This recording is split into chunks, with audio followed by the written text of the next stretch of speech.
Ok, tá? Então, boa tarde a todos, tá certo? Hoje vamos dar início a mais uma das nossas palestras aqui no nosso grupo de pesquisa e ensino de física, tá? E hoje o palestrante vai ser o Carlos Rogério, e o título é a transposição didática no ensino de física. Então, Carlos, por favor, fique à vontade.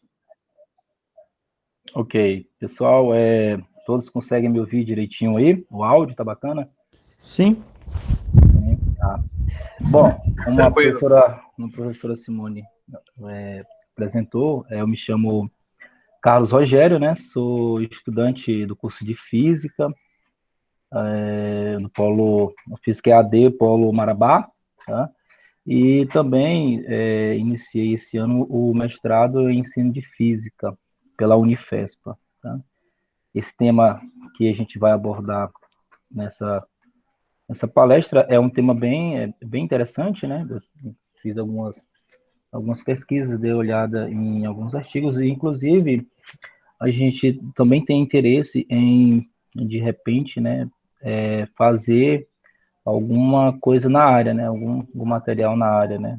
Da transposição didática. Tá? Então, eu vou falar um pouquinho da história, né? Claro que a transposição didática foi defendida por Comênios, né, bem antes, né? Mas o termo transposição didática foi inicialmente introduzido pelo sociólogo Michel Verret, né? Ele em 1975, em sua tese de doutorado, ele cunhou esse termo, né? E ele apontou também a necessidade, né, na sua tese, ele defendeu a necessidade de reorganizar e estruturar saberes e materiais culturais de uma sociedade no sentido de torná-los transmissíveis e assimiláveis, né? Então, ele já tinha essa ideia de pegar um conteúdo que era um pouco de difícil entendimento e tentar deixar esse conteúdo um pouco mais acessível à comunidade, né? A comunidade de discentes, né? Tá? Então, e isso faz muito sentido porque a maioria desses conhecimentos que são colocados, né, na academia, eles são bem difíceis de se compreender, né?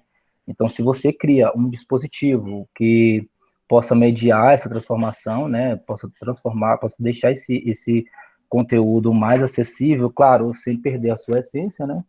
Isso é muito importante, isso é muito válido, né, dentro da, da área do ensino, dentro da educação, né? E aí tem uma frase aqui sobre que Verret colocou, né, que é bem importante também sobre o que a gente está discutindo, né? Toda prática de ensino de um objeto pressupõe a transformação prévia deste objeto em um objeto de ensino, né?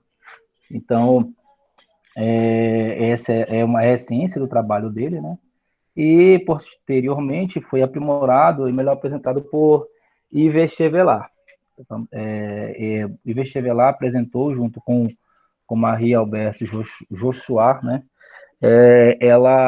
Em 1982, eles apresentaram uma investigação sobre o conceito matemático de distância, né? E o que foi que eles fizeram? Eles pegaram um trabalho o primeiro trabalho feito, a primeira pesquisa feita sobre o conceito matemático de distância, né, que inclusive utilizava elementos de topologia, de análise, que são elementos bem complexos, né, na matemática, e eles fizeram aí, eles percorreram todo o trajeto dessas transformações, eles fizeram todo o levantamento dessas transformações, desde quando o conteúdo foi gerado ali na academia, até ele chegar na sala de aula em 1971, nos programas de geometria na sétima série, né? Quando introduziram o conceito de reta ali na sétima série. Então, o Chevelat e a Joshua, eles pegaram eles fizeram essa pesquisa desde 1906, quando o matemático Fréchet, ele ele apresentou o conceito matemático de distância, né? Eles pegaram a partir daí e fizeram todo esse acompanhamento, essa investigação, até esse conteúdo, né, sofreu uma série de transformações, né, didáticas, até chegar à sala de aula, né? Tudo bem até aí, pessoal? Beleza. Beleza? Então é isso. O primeiro a cunhar o termo foi o Verret, né? E esse conceito foi melhor elaborado por o Cheverlat e a Josué, né? Então, esse trabalho deles foi apresentado em 1982, porém, né, o Cheverlat, em 1985, ele propõe, né? Ele escreve um outro trabalho que é a teoria da transposição didática, né? Então, aqui ele apresenta, de fato, o conceito de transposição didática, né? Que, em sua essência, tem o objetivo de pegar um conceito científico, né? Pegar um conceito lá da academia e deixar ele mais acessível, né? Para a sala de aula. Então, é pegar um saber sábio, né? Que é o saber científico, e converter ele em um saber ensinar, um saber capaz de ser ensinado no espaço escolar, tá? Então, esse é o objetivo da teoria da transposição didática e o objetivo do trabalho do Chevelar, né? Bom, então vamos a uma definição formal, né? Eu acredito que essa é a definição tirada do trabalho dele, né? E vamos ver o que ele fala sobre transposição didática, né? Então, segundo o Chevelar, um conteúdo do saber, tendo sido designado como saber a ensinar, sofre desde logo um conjunto de transformações adaptativas que vão torná-lo apto a tomar lugar entre os objetos de ensino. O trabalho em tornar que um objeto do saber a ensinar em um objeto do saber ensinado chama-se transposição didática. Então, eu gostaria de enfatizar aqui essas palavras, saber, né? A palavra saber que ele coloca aqui, né? Esse saber aqui, e esse saber ensinar e saber ensinado, né? Então, segundo o Cheverlat, a transposição didática, ela possui esses saberes, né? Possui no mínimo 3 saberes que a gente vai procurar defini-los agora, né? A gente já vinha falando, né, desde o começo, que o saber científico é aquele saber da academia, que ele através de uma série de transformações, né, ele é modificado, né, e é levado para a sala de aula de uma forma mais adaptável, mais acessível, né, ao aluno, ao entendimento do aluno. Então, esse saber é transformado, saber científico, para um saber chamado de saber a ensinar. Tá? Então, existe esses 2 saberes e ele coloca também mais um saber, que é o saber ensinado, né? Então, eu vou apresentar esses 3 saberes aqui nesse próximo slide. Então, segundo o Cheverlat, existem esses 3 saberes, né, que eles vão sofrendo uma série de adaptações até chegar ao aluno. Então, esse último saber aqui é o saber que é levado para o aluno. Então, o saber sábio é aquele saber da academia, como já foi falado, né? É o que é produzido nas universidades, que é produzido nas pesquisas, né? Então, esse é o saber sábio, né? Então, esse saber sábio, como a própria definição de transposição didática diz, ele sofre uma série de adaptações, né? Essas adaptações pegam esse conhecimento e deixam ele mais acessível ao ensino, né? Que é chamado de saber a ensinar, tá? E, claro, esse saber a ensinar é o saber que vem nos livros didáticos, que vem nas propostas de metodologias, né? Propostas de sequências didáticas, né? Então, esse saber a ensinar, ele também sofre uma outra modificação, que é como o professor vai passar esse conteúdo do livro, né? Esse conteúdo programático para o aluno, né? Então, essa transformação que o professor faz no processo de ensino-aprendizagem, né, transforma o saber a ensinar em saber ensinado, tá? Então, isso aqui vai acontecer na sala de aula, né? Isso aqui vai acontecer através dos órgãos responsáveis pela educação, tá? Então, esses são os 3 saberes apresentados dentro da teoria da transposição didática. Beleza. As fases da transposição didática, né, elas são duas, né, e elas estão articuladas aos saberes, né. Por exemplo, o saber sábio, como já foi falado, né, os órgãos que transformam esse saber sábio em um saber apto a ensinar, saber, essas transformações que acontecem, né, através dos órgãos, elas são chamadas de transformações externas, né? Então, tudo que acontece aqui é fora da sala de aula, né? Então, até o conteúdo aqui, ele é transformado nesse saber a ensinar através de autoridades educacionais, né? Autoridades na área de ensino, né? Que vão selecionar aí o conteúdo que, através de regras, é claro, o conteúdo que vai ser levado para os livros didáticos, né? E como ele vai ser apresentado nos livros didáticos. E o saber ensinar para o saber ensinado, né, acontece transposição didática interna, né? Então, existem dois tipos de transposições didáticas, que é a externa e a interna, tá? Então, a externa acontece aqui, né, do acadêmico ao que vai ser levado para os livros didáticos, e aqui acontece na sala de aula, no processo de ensino-aprendizagem, né, entre professor e aluno, e o conhecimento, né, acontece transposição didática interna, tá? Eu preciso perguntar, ficou claro o que eu estou falando, que eu estou um pouco nervoso, e às vezes eu posso estar, não está sendo muito claro na minha explicação. Tudo bem até agora aí, pessoal? Tá tranquilo. Então, vamos lá, vamos continuar, então. Então, é isso. Existem os três saberes e existem as fases da transformação didática, que é externa e interna, né? Então, vamos continuar aqui. Bom, a transposição didática, dentro da transposição didática, a gente também tem que destacar o conceito de noosfera. A noosfera, ela é um ambiente, né? Ela é um ambiente onde acontece a transposição didática externa, tá? Na noosfera, é o conjunto que vai desde as autoridades políticas, né? As educacionais e a própria comunidade, né? Que são responsáveis por pegar esse conteúdo, né? E fazer essas modificações, fazer essas transformações, né? Então, a noosfera é onde está todo esse conjunto de órgãos, de pessoas, né, que são responsáveis por essa transformação, tá?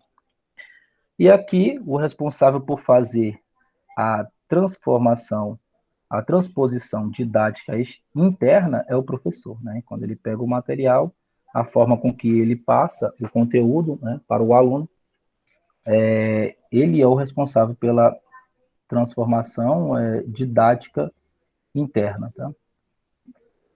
Então, a gente tem a noosfera, que é todo um conjunto responsável pela transformação didática externa, e a gente tem o professor, né? No caso, não é só o professor, aluno e conteúdo, né?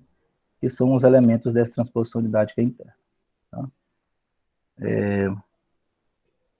E aqui tem mais um esquema, né, sobre a questão da noosfera, né?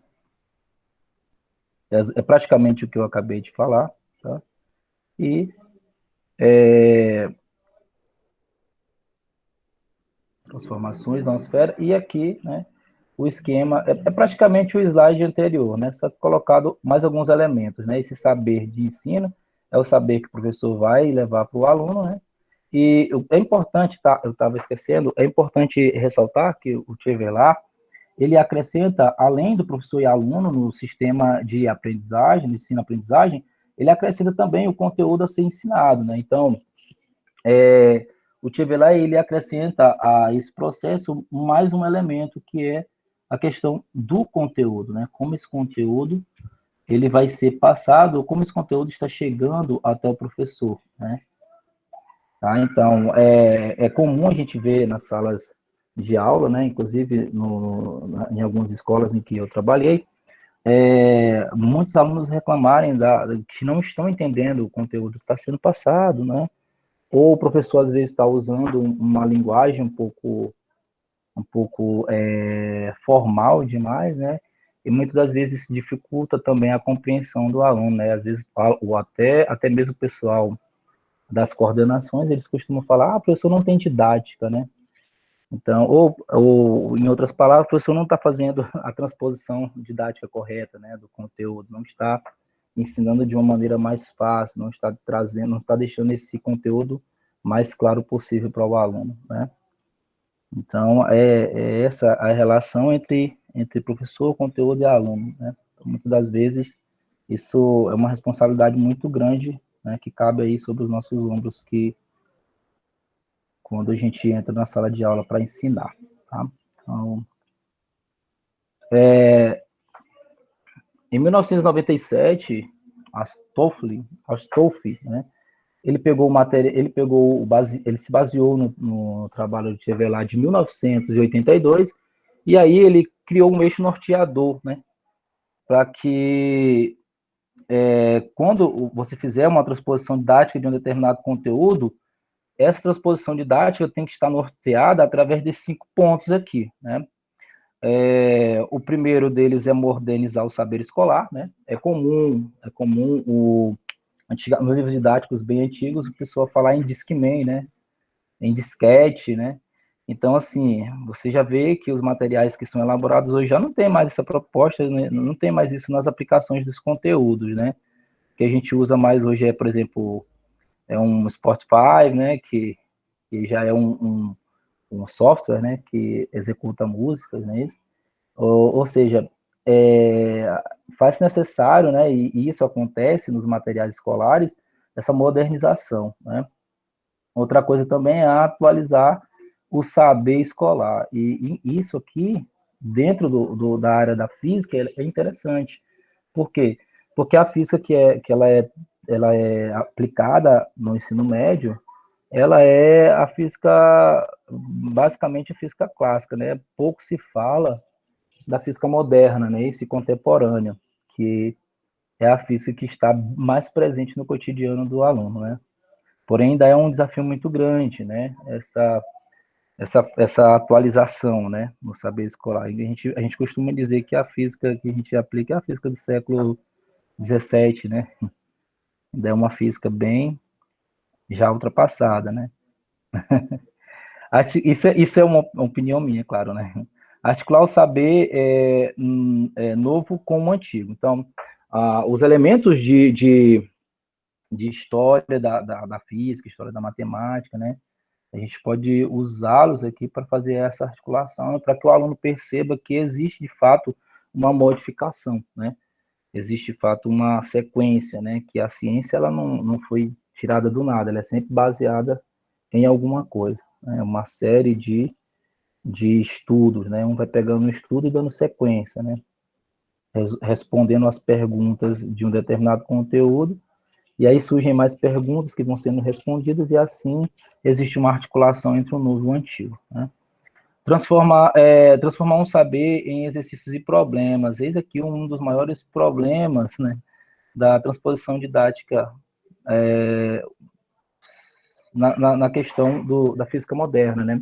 Por exemplo, eu estou tentando escrever um artigo sobre a interpretação probabilística da função de onda para alunos do ensino médio. Só que isso é muito complicado quando você vai partir para essa parte de exercícios e problemas, né? Por conta justamente de além de mecânica quântica ser um conteúdo bem complexo, né? E também é necessário um extremo domínio para que você possa fazer e elaborar esses problemas, né? Tá? Então, um conteúdo que ele tem uma boa transposição didática, ele é fácil de você elaborar exercícios e problemas, né? Em cima desse determinado conhecimento. E, por último, é tornar um conceito mais compreensível. Bom, isso aqui, por si só, já é bem entendível, né?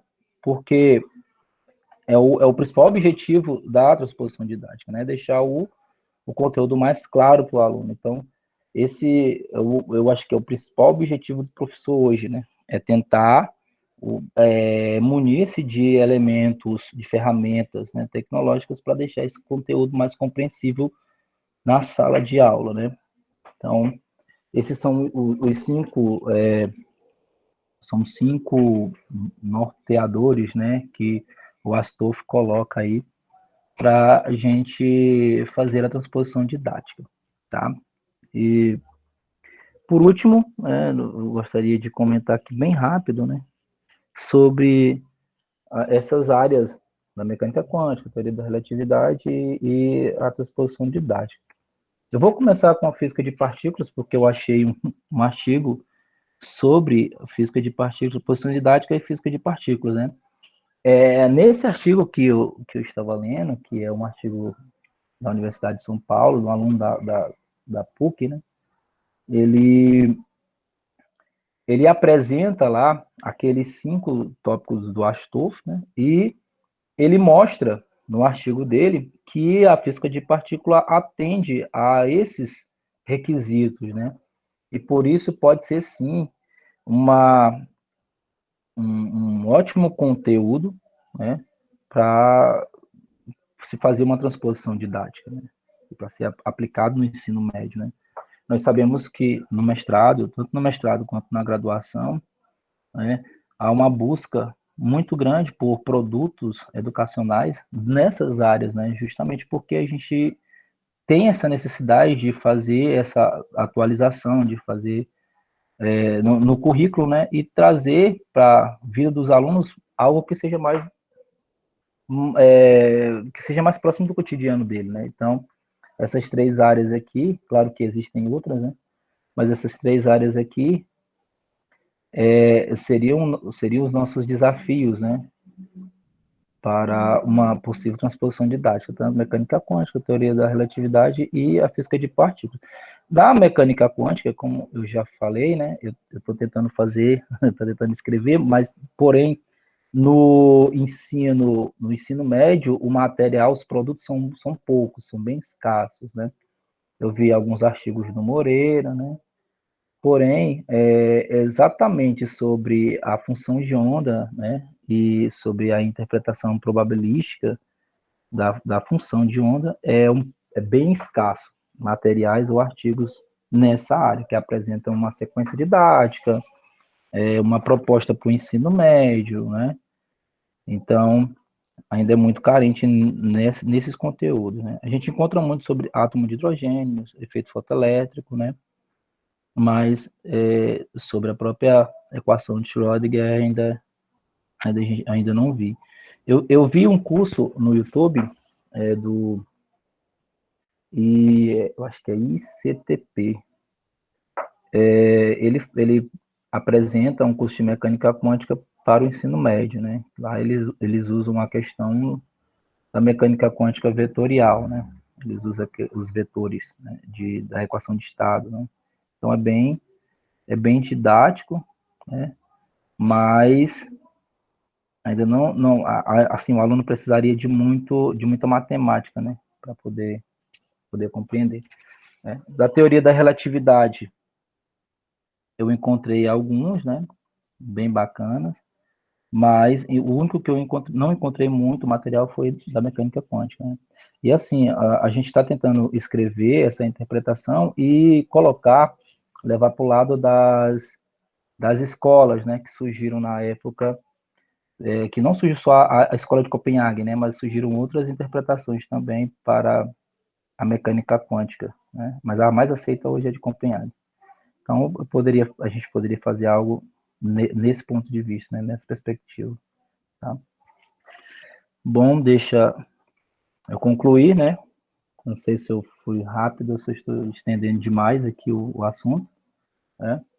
Mas a conclusão é o seguinte: o fenômeno da transposição didática põe em evidência o fato de que a disciplina escolar não é o ensino científico, mas uma parte dele modificada. Sobre isso, é importante a gente destacar o seguinte: tem gente que pensa que a transposição didática, ela faz um resumo do conteúdo científico, mas não, ele apenas o transforma, ou deixa mais claro, tá? E aí a gente deixa a seguinte questão: até que ponto a transposição didática não vai ferir isso, né? A questão não vai resumir o conteúdo ou não vai tirar deles os termos científicos, né? Que possam, num futuro distante, deixar o aluno, por exemplo, se o aluno for pesquisar nessa área, né? Pode, no futuro distante, esses termos fazerem falta, né? Então, é uma questão aí bem complicada também, né? Então, essa é a essência da transposição didática, é pegar o saber científico e transformar em um objeto de estudo escolar, né? Então, é isso. E aí, por fim, eu deixo uma observação aqui, né? Negar ou ignorar a transformação didática nos livros, desta forma, é conceber que o conhecimento ali presente é uma reprodução fiel de todos os conhecimentos envolvidos pela ciência, ou que não é verdade, tá? Então, eu gostaria de encerrar aqui a palestra, desculpe aí por possíveis erros ou tropeços durante a apresentação, tá? Obrigado. Ok, Carlos. Ah, muito interessante a tua palestra, tá? A gente quase não, todo mundo dá aula, mas alguns de nós, às vezes, passa batido nesse detalhamento, né? A gente faz tenta, pelo menos, fazer essa transposição didática, mas, na verdade, isso é uma coisa de extrema importância, né? Essa transposição didática, por exemplo, eu nunca trabalhei no ensino médio, certo? Então, para mim, né? Então, não sei como fazer isso para o ensino médio, quer dizer, na prática, né? A teoria eu posso até ter, mas na prática a coisa não é bem assim, né? Mas dentro da universidade eu sei como é que é, né? E, às vezes, essa última questão que você colocou, né, do uso de termos científicos e tudo, às vezes a gente, para tentar facilitar, né, algumas vezes a gente usa alguns termos mais simples, mas a gente tem que ter muito cuidado com isso, né, para não dar uma informação, não digo errada, mas errônea, né, do real conceito, né, fica parecendo uma coisa que não é. Tá? Então, eu abro agora para discussões, quem quiser comentar alguma coisa, acrescentar alguma coisa. Oi. Vamos lá? Oi, Anderson.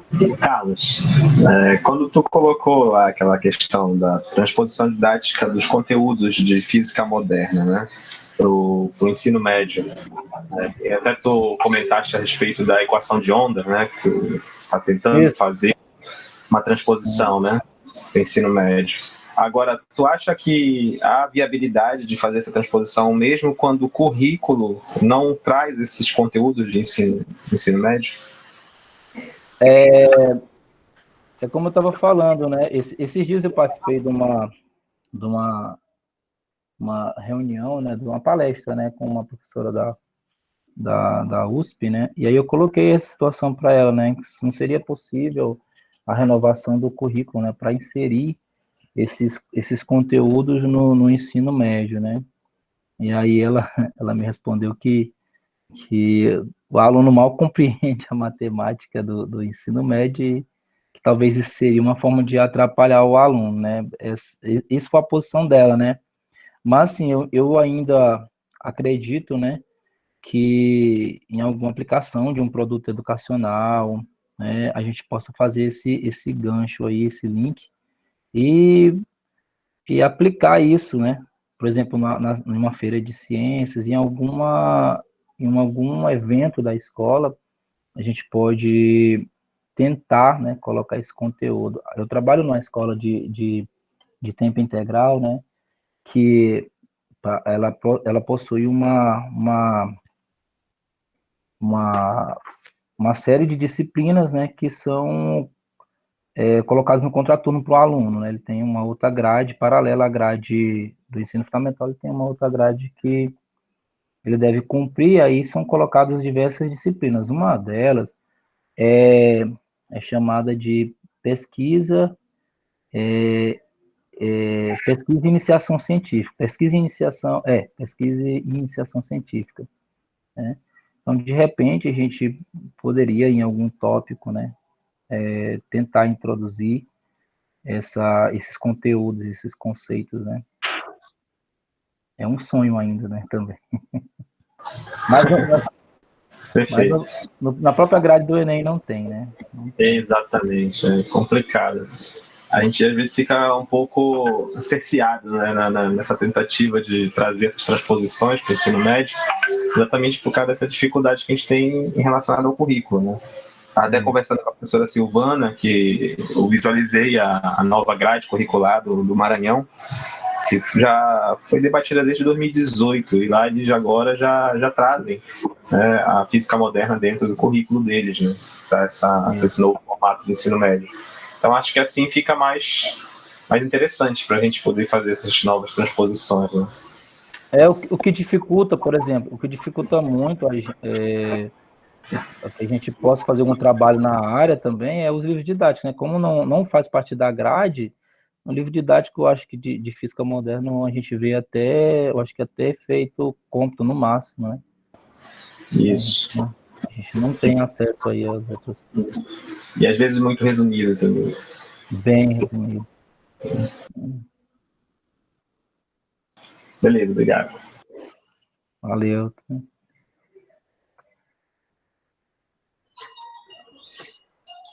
Só um aviso, quem tiver curiosidade, amanhã às 9 tem a defesa de um orientando meu, que é sobre transposição didática.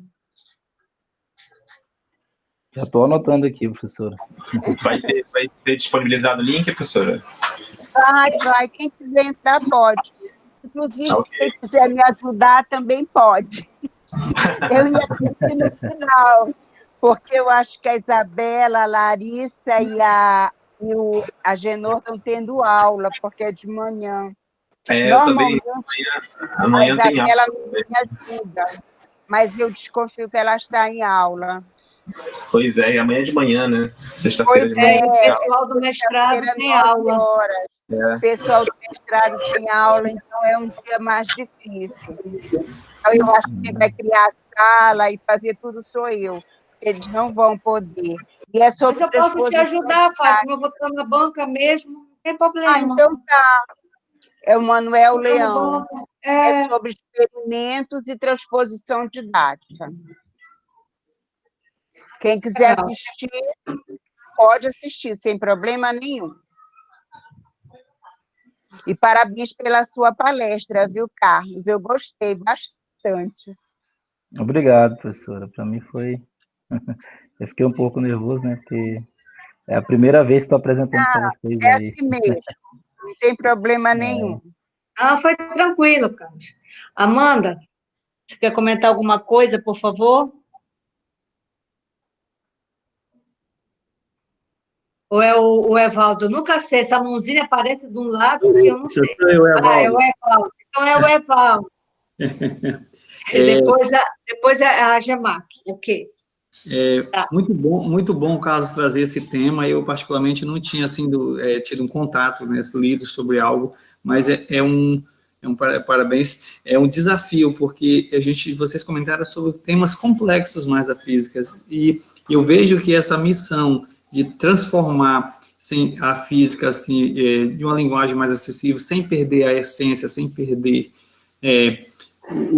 vamos dizer assim, sem perder o núcleo da coisa, desde os assuntos mais simples, quando a gente começa a falar no primeiro ano de movimento uniforme, que é um movimento perfeito, né?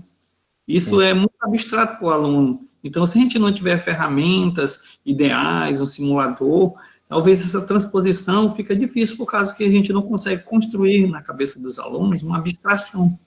Eu lembro que o ano passado era um aulão de um preparatório para o Enem, e me chamaram em cima da aula. Eu fui falar sobre os circuitos, né, em série, em paralelo, e eu tenho, na verdade, uma bancadinha que eu levo para demonstrar esse circuito. E quando eu falei para a moça lá, estava na frente, agora eu vou provocar um curto-circuito. Muita gente se afastou, porque tá ligado que um curto-circuito é alguma coisa que vai causar um dano, né?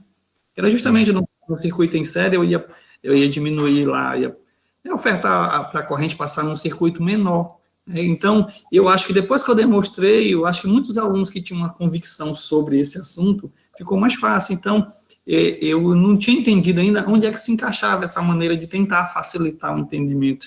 E eu vejo que agora na transposição prática, ela fica bem viável. Parabéns, hein? Obrigado. Professora Gemate? Oi. Sempre querendo falar alguma coisa, né? Mas eu adoro essas temáticas. Fica à vontade. Como ficar fora? Jamais. Mas, olha, parabéns. Eu fico tão feliz quando eu vejo os grupos de física começando a discutir temáticas que para nós parece que elas estão totalmente alienadas da nossa área, mas que na realidade nós vivemos com elas, porque nós somos professores. Então, quando a gente fala em transposição didática, eu acho assim uma temática fundamental, porque a gente vem escutando e tendo, na realidade, um estereótipo do ensino de física como algo que ela tem que ser eternamente complexa.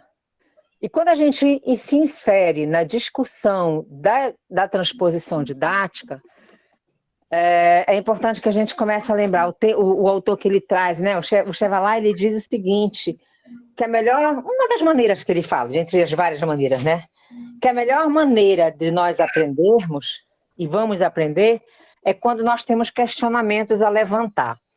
E eu estou trazendo isso porque os saberes que se discute aqui, que vocês trouxeram aqui, também é importante se tratar, em outro momento seria interessante a gente discutir os saberes docentes. Por quê? Muitas vezes, as nossas dificuldades de realizar uma transposição didática dentro de um conteúdo nosso de física é porque a gente vem de um processo formativo que nos colocam, né, nos moldam, vamos dizer assim, a entender que os saberes que nós, de professores de física, precisamos são conteúdos específicos. E não são só eles. Eles são fundamentais. Ninguém pode ser professor de química se não souber química, ninguém é professor de física se não souber física. Como é que a gente vai ensinar aquilo que a gente não sabe, né? Mas o ato de ensinar, ele constitui-se exatamente num eterno processo de transposição, um constante processo de transposição. E essa transposição, por exemplo, se a gente se baseia nessa ideia inicial do Chevalier, se a gente levanta questionamentos, se a gente busca inquirir, se a gente busca uma série de ações, às vezes a gente olha para determinados conteúdos e diz assim, meu Deus, isso aqui não tem como, ainda mais quando a gente chega, quem tem experiência aí com educação básica, né? Às vezes determinados alunos com determinados níveis de conhecimentos prévios que a gente acha que não tem a menor condição. Porém, passa-se nessa ideia, o que é realmente fazer uma transposição? O que é transformar esses saberes? O que é criar um processo de transformação, né? Toda vez que a gente entende que a informação, na hora que ela se transforma em conhecimento, ela constitui-se um processo de transformação, isso está subentendido na ideia também de Chevalier, que é uma transposição didática. De que forma isso ocorreu, com que saberes isso se constituiu, é que a gente pode abrir outras discussões. Mas eu gosto muito dessas discussões que a gente fica assim, mas vem cá, mas isso aqui não está no conteúdo. A BNCC, por exemplo, agora, ela traz umas situações na qual ela vai jogar, a parte de eletricidade, de magnetismo, tudo para o segundo ano. E os professores vão ter mais dificuldades ainda nesse processo de transposição. Por quê? Porque está embutido nisso aí um fato que a gente chama ou de conhecimento prévio, ou até mesmo de maturidade no aspecto cognitivo, para que o aluno tenha determinadas capacidades de aprendizagem. Então, vocês imaginem, como o colega colocou aí, poxa, o fato de eu falar em curto-circuito, as pessoas já se afastavam, as pessoas já tinham uma ideia incorreta do que realmente significava um curto-circuito, embora não interpretasse a palavra circuito curto, né, um curto-circuito. O que acontece? Esse processo de transposição, ele passa também por saberes que nós, professores, precisamos ter para propiciar a concretização dessa construção nova de conhecimento. Então, é tão bom a gente trazer essas discussões para o nosso grupo, né, para quem está aí vivenciando sala de aula, para que a gente possa refletir sobre isso. E eu recomendo, para quem quiser, que procure ler o Maurício Tardif. O Maurício Tardif é um autor que ele fala de saberes docentes e formação profissional. Eu acho que é esse o título do livro. Mas tem outros artigos dele. Gemaki, se você puder colocar o nome do autor no chat, que aí a gente já pega depois. Para vocês. Eu vou fazer obrigada. Assim, eu vou pegar na meus livros, eu vou pegar a capa, fotografar e botar no grupo. Valeu, ótimo. Tá? Porque eu acho que é uma temática importante para quem tiver oportunidade de estudar, que completa, que, vamos dizer assim, que amplia mais ainda sobre essa discussão, porque ele fala, por exemplo, para nós, ele tem está dividido os capítulos, né? Mas tem um capítulo, por exemplo, que eu lembro que ele fala sobre nós, professores, no saber docente, no nosso trabalho, né? Na nossa formação, e que isso é que nos mostra de que maneira nós precisamos estar, vamos dizer assim, preparados para constituir de forma mais fácil um processo de transposição para o nosso aluno, seja qual for o conteúdo. E outra coisa, uma recomendação aqui, né, de quem está aqui na sala de aula há um tempão. Não vamos olhar o livro didático como a nossa Bíblia, por favor. Ele é um guia, mas ele não é a nossa única bússola. Ele não pode ser. Muitas vezes nós somos obrigados pelo sistema, pela escola, a ter que usar determinados livros didáticos. Mas pensem sempre o seguinte, cada um de nós tem a nossa capacidade, as nossas habilidades, e que a gente tem que ir até onde nós, professores, podemos e queremos com o nosso aluno. Porque, lógico, a gente tem que ver que turma a gente tem, com quem que a gente está trabalhando. Entendeu? E outra coisa, vamos dizer assim, cumprir currículo não significa ao pé da letra. Eu tenho que ensinar vamos à hipótese, um movimento uniforme. Eu não preciso falar de movimento uniforme na forma que o meu livro fala. Eu posso falar de outras formas, desde que aquilo seja mais fácil para o meu aluno aprender. Sabe? Aquela situação da gente concluir a equação. Eu sempre digo para os meus alunos de licenciatura, gente, a matemática ela é fundamental para nós. Só que ela é uma ferramenta, ela não é a nossa lei. Ela é uma ferramenta que nos faz frases para nós falarmos para os nossos alunos. Mas não adianta eu falar, como o pessoal às vezes tem negócio, o meu aluno vai decorar a equação e aí ele vai saber física. Não vai nada. Porque ele não sabe nem qual é o significado daquilo. Ele não entende. Verdade. Né? Então, essa nossa preocupação, às vezes, em estarmos muito presos a um livro didático, nos prende, nos trava, vamos dizer assim. Eu gosto mais da expressão, nos trava completamente. Vamos botar esses livros, eles é que têm que correr atrás do professor, e não o professor que tem que correr atrás deles. Tá? Aí eu vou colocar no grupo, quando pegar o livro, eu coloco no grupo a capa dele, para vocês verem, quem puder fazer a leitura dele, é muito bom. Vocês vão gostar muito da leitura dele, abre para nós as nossas cabeças assim, para olhar a aprendizagem, o nosso trabalho, e a gente fica pensando, poxa, quanto eu ainda preciso saber, né? Somos eternos construtores, né? Que diz assim, tem um momento que diz assim que nós somos comparados muitas vezes a técnicos e executores que se destinam tarefas, mas são tarefas complexas, que trabalham, que tratam de saberes que são algo muito mais complexo do que se diz por aí. Era isso. Obrigada pela oportunidade, parabéns, gostei demais. Muito, muito a apresentação, excelente, parabéns. Obrigado. Obrigada, Gemaki. Essa tua fala né, vem muito na minha vivência, né? Bom, como vários de nós, eu fiz o bacharelado, né? E aí entrei na universidade. Antes eu tive uma outra experiência péssima, mas tive, né? Numa universidade particular, a gente vai aprendendo na marra, né? E como nunca, na verdade, antes de entrar para ministrar aula nessa universidade particular e depois na UFPA, eu nunca tinha ministrado aula nenhuma, nem particular. nem particular. Tá? Então, né, foi assim, vai, agora é a tua vez. E aí eu comecei a aprender na marra, muito do que você falou, aquela história de fui repassando para os meus alunos a maneira que repassaram para mim, e aos poucos eu fui tendo, né, aos poucos, na verdade, hoje faz 35 anos que eu entrei na universidade, exatamente hoje, e todo dia eu aprendo. Né, e todo dia, cada turma que, né, eu trabalho, eu vou vendo como é a melhor maneira de trabalhar, como não perder a ideia do conhecimento científico, simplesmente falar numa língua extremamente coloquial, que não vai levar a lugar nenhum. Já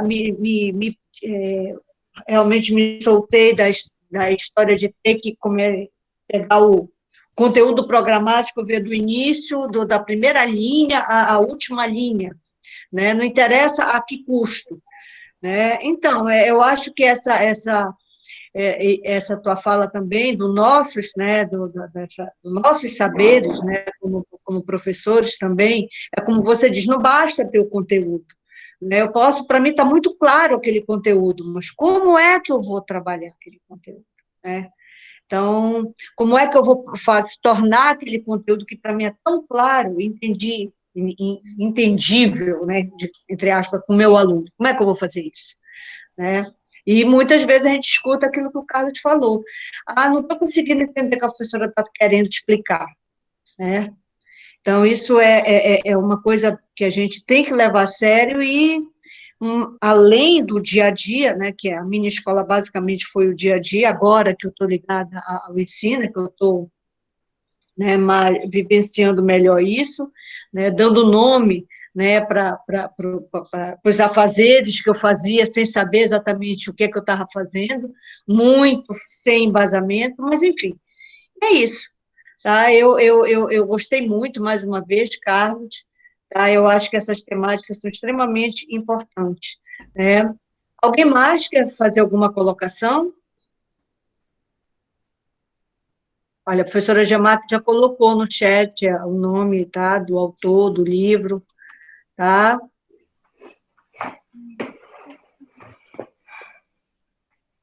Bom.